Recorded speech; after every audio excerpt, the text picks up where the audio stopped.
It's no secret that many of us gravitate toward the railroad operations that occurred just before we matured as people.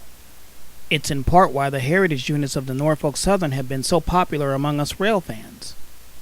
Norfolk Southern SD70 ACE numbers 1068 and 1074 are both parts of the Norfolk Southern Heritage locomotive fleet and wear the Erie and Lackawanna colors and markings.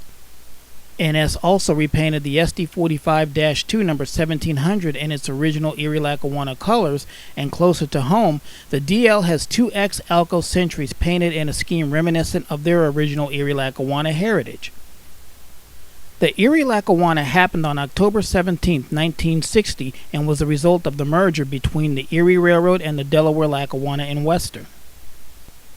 Like most railroads in the Northeast United States, both roads had been losing money for years, with the hemorrhage made double as they lost freight traffic to highways and waterways.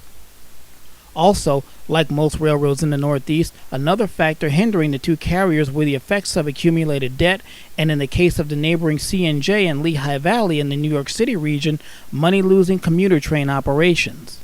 During a time when many railroads in the East painted their locomotives in dark colors, the Erie Lackawanna was a bright spot in the Eastern railroading scene with its colorful livery, which was based on the Lackawanna's passenger scheme that became a favorite among rail fans. In June of 1972, Hurricane Agnes devastated the Northeast and the railroads that served it by washing away track and disrupting operations. After inflicting damages that were estimated to cost in the tens of millions, the Erie Lackawanna, along with its consolidated railroad brethren, sought bankruptcy protection and ultimately wound up being included in the Big Blue Blob on April 1, 1976. In many towns and regions, railroads had a standard architectural style, and depots are a good example of that. Railroads also tended to have their own style of signals. The Pennsylvania Railroad is another good example and could easily be identified by its legendary position light signals.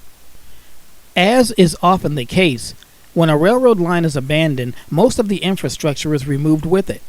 Bridges often remain because they're too expensive to remove, and concrete bases that once held signal masts also tend to remain, and in some instances, mileposts have been left in place. Vegetation covers many of the rails that remain, and in many places, trees grow between the ties. Grade crossing signals remain in place, waiting to be activated by trains that will never come again. I'm searching for the Erie Lackawanna. Here's what I found.